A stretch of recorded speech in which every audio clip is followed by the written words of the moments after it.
Yo daría contexto a lo que ha pasado con nuestra moneda y con las monedas de todos los países emergentes, que hay que decir que esa es la realidad, el escenario que estamos viviendo todas las economías emergentes y el mundo en general. Pepe, por eso he señalado que esto, más que responder a factores internos, responde a factores externos. El mundo está muy convulso, lo he señalado en más de una ocasión. Todas las monedas de los países como Brasil, como Turquía, como Rusia, como Colombia, todas Sudáfrica, que son de las economías emergentes, economía emergente hay que entender un país que está en esta ruta de crecimiento y de desarrollo que todavía no llega a ser un país plenamente desarrollado. Es el caso particularmente de México, pero que está en una ruta ascendente. Estas economías, todas sus monedas han devaluado entre 50 y 60% en los últimos 3 años. Porque había una gran presión, porque el mundo no está creciendo y porque, pues evidentemente, los inversionistas prefieren cubrirse con la moneda quizá más sólida, que es el dólar. Y esto aprecia el dólar y deprecia las otras monedas. Dejan la liquidez del peso mexicano y optan por el dólar sólido. Y dejan la liquidez del peso y de otras monedas del mundo, pues se mueven y se cubren en dólares. Esa es la volatilidad. ¿Por qué ha pegado? A ver, en la nuestra yo creo que hay 3 factores externos claramente apuntados. Obviamente la elección de los Estados Unidos, la incertidumbre que genera para México, la vecindad geográfica con los Estados Unidos, el posicionamiento que particularmente el candidato Trump ha tenido sobre México, y ese escenario incierto de lo que resulta en la elección de los Estados Unidos, pues da lugar a que haya incertidumbre sobre México. Segundo, los precios del petróleo. La caída en los precios del petróleo se mueven en el sentido cuando cae el precio del petróleo, que es uno de los ingresos importantes que tiene nuestro país, hay una depreciación de nuestra moneda. Y tercero, el anuncio de la Fed sobre si sube o no las tasas de interés. Es decir, si Estados Unidos sube las tasas de interés, obviamente más apetito por los dólares y menos apetito por otro tipo de monedas. Esa es la condición de México. El Banco de México, que es órgano autónomo, es el responsable de tomar las medidas de política monetaria, es decir, qué hacer para realmente contener el que haya una especulación mayor sobre nuestra moneda. Y yo espero que sobre esto esté actuando y de manera muy firme. Y esto me lleva a decirte algo. Sí. Precisamente en estos escenarios que hoy advertimos, uno de estos temas, una de las consecuencias que estamos viendo de la elección de los Estados Unidos, por eso mi interés de hace unas semanas de buscar diálogo con ambos candidatos, porque ante los posicionamientos, particularmente de uno de ellos, sobre México, advertía que había un cierto grado de desinformación y que era importante tratar de aliviar o de mitigar estos impactos, precisamente abriendo un espacio de diálogo para poder explicar cuál es el papel que México juega en la relación con los Estados Unidos, la relevancia que tiene para los Estados Unidos su relación con México y la relación tan importante, más bien el impacto que tiene en México y la relevancia que tiene la relación de México con los Estados Unidos. En ese punto específico, Donald Trump visita, mucha gente se queja que recibió trato de jefe de Estado, en fin. ¿No fue un error de Enrique Peña Nieto, presidente de la República? ¿No le salió el tiro por la culata? Mira, Pepe, mi posicionamiento es el mismo y seguirá siendo el mismo, el de buscar espacios de diálogo y de entendimiento. Yo he señalado que frente a cualquier posicionamiento adverso al país, que es mi interés cuidar y velar por los intereses de los mexicanos, tenderé puentes de plata, como decimos los mexicanos. Y eso es lo que busqué, el tender puentes de diálogo.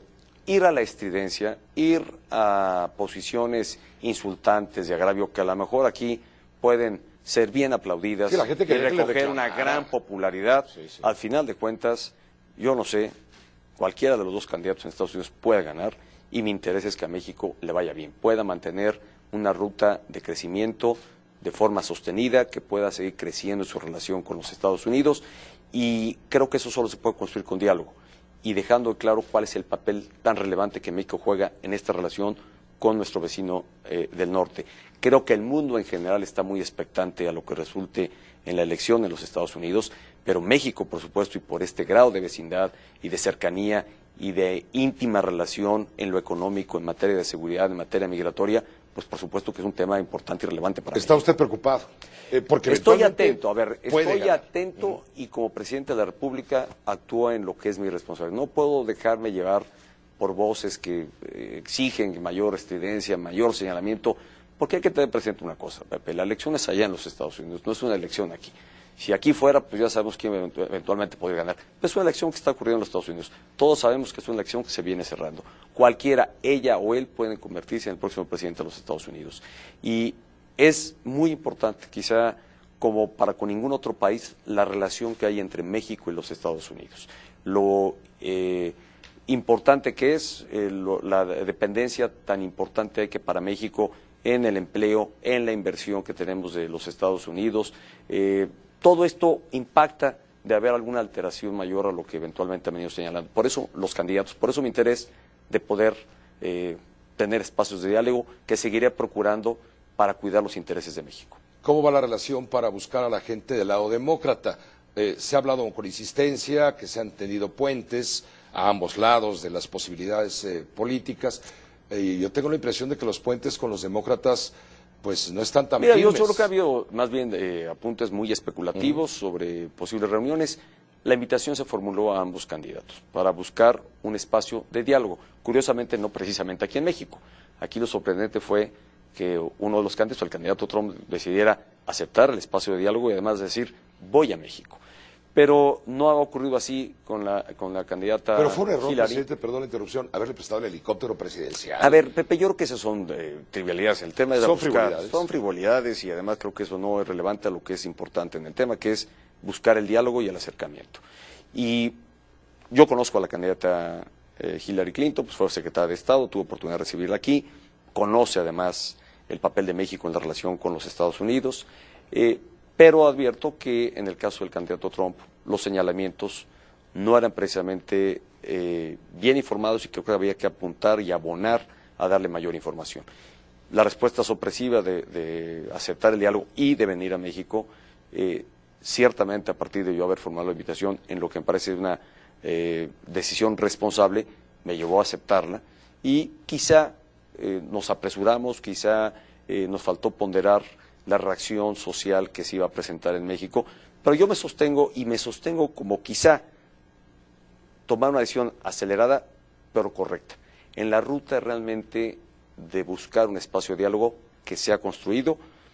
Quién sabe qué depare a esto que hemos tenido ya en este primer acercamiento. Tampoco es de esperarse que en un primer acercamiento fuera a cambiar diametralmente las posiciones que el candidato ha marcado con algunos aspectos respecto de México, pero por lo menos me ha dado el espacio de que nos conociéramos y de ser él o de él quien se convierte en presidente de Estados Unidos o ella, por lo menos a ambos les he conocido, he dialogado en algún momento con ambos y yo seguiré trabajando para cuidar de los intereses de México y darle el espacio de relevancia y de importancia que tiene para los Estados Unidos su relación con México. No le quiero quitar más minutos hablando del tema Trump, porque claro, es lo ha apuntado, capital. Pero vamos, ¿usted se siente incomprendido después de haber tomado esa decisión de haber dicho sí, que venga y que me visite? No fue así, no fue en ese grado de estridencia. Yo creo que hay que reconocer que primero el que haya aceptado el dialogar fue una respuesta a esta invitación formulada. Después de ver la reacción, creo que a lo mejor tomó una decisión acelerada, pero no por ello me arrepiento de haberlo hecho así. Creo que me sostengo en la necesidad de construir diálogo y de tender puentes precisamente de entendimiento ante lo que señala el candidato. Esta fue la decisión y la seguiré buscando en esta ruta, porque te repito, Pepe, cualquiera de los dos, ella o él, se pueden convertir en el próximo presidente de los Estados Unidos. Señor presidente, The Economist publicó, si gana Trump, los mexicanos nunca se lo perdonarán a Peña, pero el resto del mundo tampoco.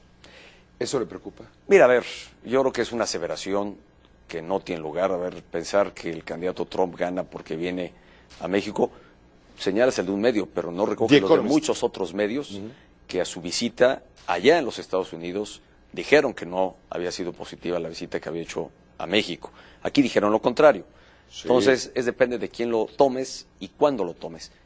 Lo que da, al final de cuentas, que resulta en los Estados Unidos no es por la visita a México, no es por el encuentro, es por una competencia y una decisión que tomarán los ciudadanos de los Estados Unidos. Usted ha reconocido que hay mal humor social.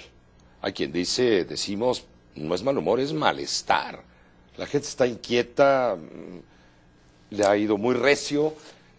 Cierto, Pepe, hay pero gente que pide su renuncia, presidente. A ver, Pepe, déjame decirte, frente a todos estos señalamientos, frente a todos estos apuntes, hay que decir, primero que nos toca vivir un tiempo distinto del pasado, donde hoy las plataformas de expresión de la sociedad son mucho más amplias y mucho más extendidas, particularmente en las redes sociales, que yo creo que han dado importantes beneficios, pero también han dado una plataforma de mayor expresión a la gente, y lo cual es muy positivo. Pero frente a todos estos señalamientos, yo lo único que pongo por delante son los resultados, Pepe. Los resultados de una gestión de gobierno. Y los resultados me parece que en muchos aspectos sí son positivos. Se quieran ver o no, yo como decía mi eslogan con motivo del cuarto informe de gobierno, las cosas buenas a veces no se cuentan, pero cuentan mucho. Y parece que las malas noticias son buenas noticias para muchos. Sobre todo, las malas noticias son las peores. Las peores. Pero las buenas no se cuentan, y hay muchas buenas. A ver, somos un país. Presidente? Yo creo que hoy todos tenemos que buscar la mejor manera de comunicarnos, y haremos un esfuerzo todavía mayor por realmente lograr una mejor comunicación, abrir espacios de mayor participación, de mayor debate, de poder tener un espacio casi de explicar lo que estamos haciendo. Fue lo que busqué en mi cuarto informe con el diálogo con los jóvenes. En alguna forma se logró, pero me parece que a lo mejor todavía no es suficiente. Creo que tendré que buscar estos acercamientos muy públicos y muy abiertos con distintos sectores de la sociedad para explicarles razones y mostrar los resultados, las evidencias que hablan por sí mismas. ¿Qué resultados positivos tenemos que luego pues no se quieren recoger? ¿Quién es un país que ha crecido en el número de empleos como nunca antes? Tenemos mayor empleo, una tasa de inflación baja, tenemos, ¿y esto qué significa tener inflación baja? Bueno, pues que a las familias les está rindiendo mejor el gasto. Han bajado las tarifas de luz eléctrica, a pesar de dicen que no, han subido la industrial, la comercial, cuando han tenido que subir, y sin embargo, si las comparas con las que había hace 4 años, siguen estando más bajas. Pero la mayoría, el 99% de los hogares mexicanos hoy están pagando menos por la luz eléctrica de lo que pagaban hace 4 años, casi 10% en términos reales. Esa es una realidad. Estamos construyendo una infraestructura de manera muy importante, estamos construyendo obras que van a quedar para beneficio de los mexicanos. Hemos logrado impulsar una agenda de reformas que se habían dicho que el país necesitaba, y llevábamos 12 años o más intentando procesarlas y no se lograron hacer. Y este gobierno, junto con el acuerdo con distintos partidos políticos, sí logró hacer las reformas que el país necesitaba y de las cuales ya se había hablado mucho. Decíamos que éramos un país sobrediagnosticado, ya no solo diagnosticado, sino sobrediagnosticado, y que lo que faltaba era que se procesaran las reformas que el país necesitaba. Y ahí están los resultados, ahí están las reformas que se vienen aplicando. Una reforma educativa que sin duda va a cambiar el perfil y el rostro de la educación en México en los próximos años, una educación de mayor calidad, que es parte de lo que estamos impulsando, una educación donde buscamos tener maestros mejor preparados, mejor capacitados, para educar a nuestra juventud, a la niñez de este país, una mejor infraestructura educativa, mejores contenidos educativos, que son los 3 elementos centrales de la reforma educativa. Una reforma en telecomunicaciones que nos va a permitir una mayor competencia, y la está viendo. Las tarifas, buena parte de la compensación de inflación han bajado. El acceso al Internet, el número de usuarios, y a precios más razonables, y con una mayor competencia que está entrando en el mercado. Es decir, los consumidores mexicanos van a poder tener mayores opciones de a qué compañía contratarle los servicios de Internet, de telefonía, etcétera. Vamos a tener, me acuerdo que era un tema hace 4 años, y la pregunta incómoda para casi todos los candidatos: ¿se van a atrever a licitar una nueva cadena de televisión? Ya está licitada y está, creo que por entrar en operación en las próximas semanas, entrará en operación una 3ª cadena de televisión abierta. Los temas, la reforma energética, ¿qué nos está permitiendo la reforma energética? Pues que podamos producir nuestra plataforma de producción, es decir, el petróleo, que es un ingreso muy importante para los mexicanos, para el Estado mexicano, para las finanzas, para hacer obras, se ha caído. Y se ha caído porque los yacimientos se agotaron. Los grandes yacimientos, Cantarell y demás, pues prácticamente se han agotado. Hoy hay que explorar y explotar en aguas profundas, que es más caro hacerlo ahí. Habíamos venido explotando pues aguas superficiales, aguas someras, en tierra, pero no en aguas profundas. Señor la reforma energética nos va a permitir hacer todo esto. ¿Está usted contando las cosas buenas? Estoy contando las cosas buenas que a veces no se quedan. Pero no está contando las cosas que no son tan buenas y que la gente percibe en otro sentido y que le ha derivado en una baja. Estoy abierto a que me las señales para darte una respuesta, Pepe. ¿Cuáles son las que adviertas que no son? Porque todos tienen una respuesta. Derechos humanos. Yo creo que hemos avanzado de forma notable si medimos cuáles son las recomendaciones que la Comisión, cuántas son las recomendaciones y a qué dependencias han sido dirigidas las recomendaciones de derechos humanos de los últimos 4 años, ha habido avance. Ha habido un avance notable y significativo. Que todavía hemos tenido incidentes que señalan que ha habido afectación a los derechos humanos, que ha habido falta a los derechos fundamentales, sí es cierto, y mi gobierno ha tomado la decisión de aceptar todas las recomendaciones de derechos humanos para revisarlas, para responder a estas observaciones y para, cuando sea el caso, actuar conforme a derecho contra aquellos excesos que se hayan cometido de alguna institución del Estado mexicano. Detrás del activismo derechohumanista, ¿percibe usted también afán por desprestigiar a su gobierno, estrategia para golpearlo? Mira, yo creo que esto es una agenda no solo de esta administración, es una agenda pendiente en nuestro país que se ha venido atendiendo, se ha venido trabajando en ella. Y déjame darte un elemento que lo decía yo, que mi encuentro con los jóvenes, que a lo mejor yo creo que no tiene ningún precedente en la historia reciente del país o quizá en ningún otro momento de nuestra historia. Ver al general secretario frente a miles de soldados, primero ofreció una disculpa ante un hecho que había involucrado a un soldado en una evidente falta a los derechos humanos, pero dando la consigna de que ningún soldado estaría por atender una indicación que fuera para afectar derechos humanos. Eso nunca lo habías visto. Hoy estamos viendo que nuestras instituciones, Ejército, Marina, Policía Federal, están adoptando nuevos protocolos, nuevas formas de actuación, precisamente para actuar en consecuencia y con respeto pleno a los derechos humanos. Eso es lo que estamos viendo. Esto no cambia la realidad tampoco de la noche a la mañana, pero sin duda estamos teniendo avances en esta materia. Y en varias políticas públicas que estamos siguiendo precisamente para acreditar el esfuerzo del gobierno en favor de esta asignatura, que es el respeto a los derechos humanos. Está también el tema de los maestros, de la coordinadora. La gente percibe, se queja de que el gobierno ha tenido la firmeza para imponer lo que le corresponde por ley, que es el monopolio de la fuerza. Yo veo lo contrario, Pepe. Lo que veíamos en el pasado era precisamente un modelo educativo secuestrado por el sindicato, un modelo educativo entregado a los líderes sindicales y ausencia en la rectoría del Estado precisamente en la educación del país. Eso es lo que tuvimos en el pasado reciente. Lo que vino a hacer la reforma educativa es nuevamente recuperar en favor del Estado mexicano la rectoría de la educación y que procesar e instrumentar esta reforma educativa, claro que representa un desafío, un reto, que tampoco se logra ni se impone, más bien nos obliga a actuar conforme a la ley, conforme a lo que mandata la ley, y esto es lo que hemos venido haciendo, sin dejar de abrir espacios de diálogo y de acercamiento y de entendimiento para explicar el alcance y el beneficio que tiene la reforma educativa, porque yo creo que entre el magisterio ha habido también una enorme desinformación y creo que a lo mejor el Estado tendrá que hacer esfuerzos mayores y desplegar esfuerzos aún mayores para realmente se conozcan los beneficios y bondades que tiene para el propio maestro el estar sujeto a la reforma educativa, en el crecimiento profesional, personal que puede tener, etcétera, pero también la exigencia de que esté bien preparado, de que sea sometido a las evaluaciones regulares para acreditar los conocimientos que tendrá que inculcar a la niñez y juventud de nuestro país.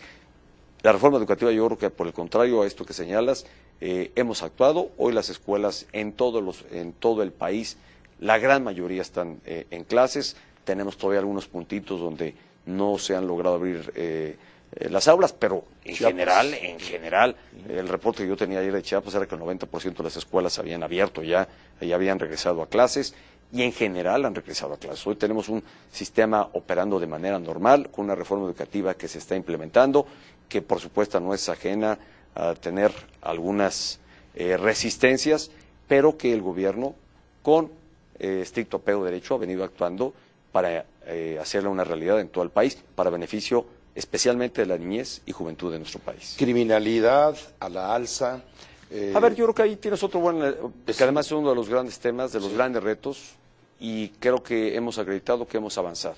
Tengo que reconocer que en este primer semestre de este año tuvimos un repunte en la comisión de distintos delitos, es cierto, pero pasamos de tener, que es el gran termómetro, digamos, cómo medir las condiciones de seguridad de una nación en el mundo, es cuántos homicidios se cometen por cada 100,000 habitantes. La tasa que llegamos a tener en 2012 era 23 homicidios por cada 100,000 habitantes. Llegamos a bajarla a 16 nos mantenemos en esta tasa, hemos emprendido y reforzado nuestras acciones en materia de seguridad, particularmente a los municipios donde hemos visto un repunte en la comisión de algunos delitos, pero en términos generales, si todavía se hiciera la comparación de cómo estamos hoy en términos de seguridad con respecto a hace 4 años cuando asumimos el gobierno, ha habido una caída en todos los indicadores de los delitos cometidos y que más lastima a la sociedad. No quiere decir que sea una tarea agotada. Hay que reconocer que esto no está agotado, no estamos en el nivel que queremos estar y tenemos que reforzar nuestra tarea. Está pendiente que el Congreso apruebe este modelo que me parece es fundamental, que tiene que ver con el fortalecimiento de las policías estatales y de poder generar mandos únicos. No dar este paso, pues lo único que tenemos es muchas policías, muy fragmentado el modelo policíaco y donde no hay capacidad del gobierno federal es de suplir las tareas que la mayoría de los casos, tienen que asumir las policías estatales. Señor presidente, finalmente, usted en este momento, ya alguna vez, recientemente, cuando se instaló el Sistema Nacional Anticorrupción, pidió usted perdón por el tema de la casa de su esposa, en fin. ¿Ahora pediría tregua a los mexicanos, confianza ante la circunstancia que lo desacredita, que lo hace percibir como un presidente débil? A ver, Pepe, primero déjame puntualizar por qué pedí perdón. Pedí perdón porque creo que fue un hecho no ilícito, no ilegal, porque además así se acreditó, pero pues hay quien obviamente no quiere así reconocerlo. No hubo nada de ilegal en lo que mi esposa hizo o estaba haciendo, que era comprar una casa, que fue cuestionado la forma en que, a quién se le estaba comprando. No había ilegalidad en el hecho. Pedí una disculpa pública, por cierto, ya lo había hecho antes, la volví a ofrecer a propósito de promulgar el Sistema Nacional Anticorrupción, porque me quedó muy claro que ese hecho en particular había generado un daño al gobierno y había lastimado la credibilidad del gobierno, y por eso ofrecí nuevamente una disculpa. Hoy estoy claramente asumiendo mi responsabilidad. No es un tema de tregua, Pepe, es un tema de actuar con responsabilidad, de mantenerme firme en la convicción de lo que estamos haciendo en favor de México y que ahí está y pongo por delante los logros y los resultados. Los quieran ver o no, pero esos son avances y son resultados. Y el país seguirá avanzando en esta ruta. Vamos a dejar, yo espero que podamos entrar a un país en orden, en armonía, con una gran infraestructura lograda y alcanzada durante mi administración, con avance importante en la instrumentación de las reformas que el país necesitaba y que están ya generando beneficios y van a generar más beneficios a los mexicanos. Pepe, estamos rompiendo con estas barreras que de verdad estaban frenando que México pudiera crecer más. Mi gobierno decidió, y así lo dije desde el inicio de mi administración, no vamos a seguir haciendo las cosas iguales, porque vamos a obtener el mismo resultado. Tenemos que cambiar, tenemos que hacer los ajustes que ya varios diagnósticos nos daban y las hemos estado llevando a cabo. Y hoy estamos en la etapa de instrumentación. Tienes ahí dos grandes pilares que no se tenían para el combate a la corrupción. Corrupción que está dentro del gobierno y fuera del gobierno, que está en el ámbito público y que está en el ámbito privado. Y que hoy tienes dos modelos, un sistema nacional de transparencia que obliga a más entidades públicas, ya no solo al gobierno federal como era antes, sino también a los otros poderes, al poder legislativo, al poder judicial, a los partidos políticos, a los sindicatos que reciben recursos públicos y a todas las entidades que reciben recurso público a ser sujetas de transparencia. Y por lo otro lado tienes un sistema nacional de corrupción que estamos en proceso de instrumentar, la ley de 1 año para instrumentar, que tiene 2 elementos, yo diría, centrales. Primero, un sistema para definir políticas públicas, políticas, acciones dentro de la administración para prevenir actos de corrupción. Y por otro lado, elementos sancionadores a los actos de corrupción, una fiscalía anticorrupción autónoma para combatir precisamente los actos de corrupción. Creo que tienes ahí 2 grandes pilares, son parte de los avances y los logros que antes no había, no existían y hoy son una realidad en nuestro país. Señor presidente, en algún momento el proceso de sucesión le preocupa, supongo, le ocupa. ¿A usted le causa pesadilla a lo mejor entregar la banda presidencial a alguien que no sea de su partido político, a alguien incluso que ha amenazado con llevarlo ante la justicia? Mira, Pepe, yo seré absolutamente respetuoso de la decisión que tomen los mexicanos de quién quiere ser su próximo presidente. Y en eso seré absolutamente respetuoso. Yo seguiré trabajando en firme convicción con lo que postulé ante los mexicanos, los compromisos que asumí ante los mexicanos, los cuales he acreditado se han venido cumpliendo y estamos avanzando. Eso fue lo que postulé, eso fue lo que comprometí frente a los mexicanos, fue lo que ofrecí a la sociedad mexicana realizar en caso de llegar a ser presidente. Hoy lo soy y hoy trabajo siendo congruente y consistente con lo que les ofrecí a los mexicanos para que tuvieran mayor desarrollo y condiciones de mayor bienestar. Y eso está ocurriendo. El proceso electoral, en lo que debe ocuparme a mí, es en garantizar que tengamos un clima de orden, de armonía social, para que tenga en su momento lugar el proceso electoral, como los muchos que hemos tenido en distintas entidades federativas, y los mexicanos decidan quién será el próximo presidente de México. Muchas gracias por su tiempo y recibirnos en la Casa Presidencial. Pepe, muchas gracias y gracias por la oportunidad de dirigirme a tu auditorio y poder explicar los logros y tener respuesta a aquellos temas que eventualmente, debo reconocer, aún nos falta avanzar aún más. Creo que el presidente de la República también merece derecho de réplica, ¿no? Y ese es el que más permitió el día de hoy, Pepe, el poder explicar a través de tu programa lo mucho que hay que contar, bueno, hemos logrado para México y también reconocer lo que aún nos falta tener para este país. Muchas gracias. Pepe, muchas gracias. Gracias, presidente. Muy amable, muchas gracias.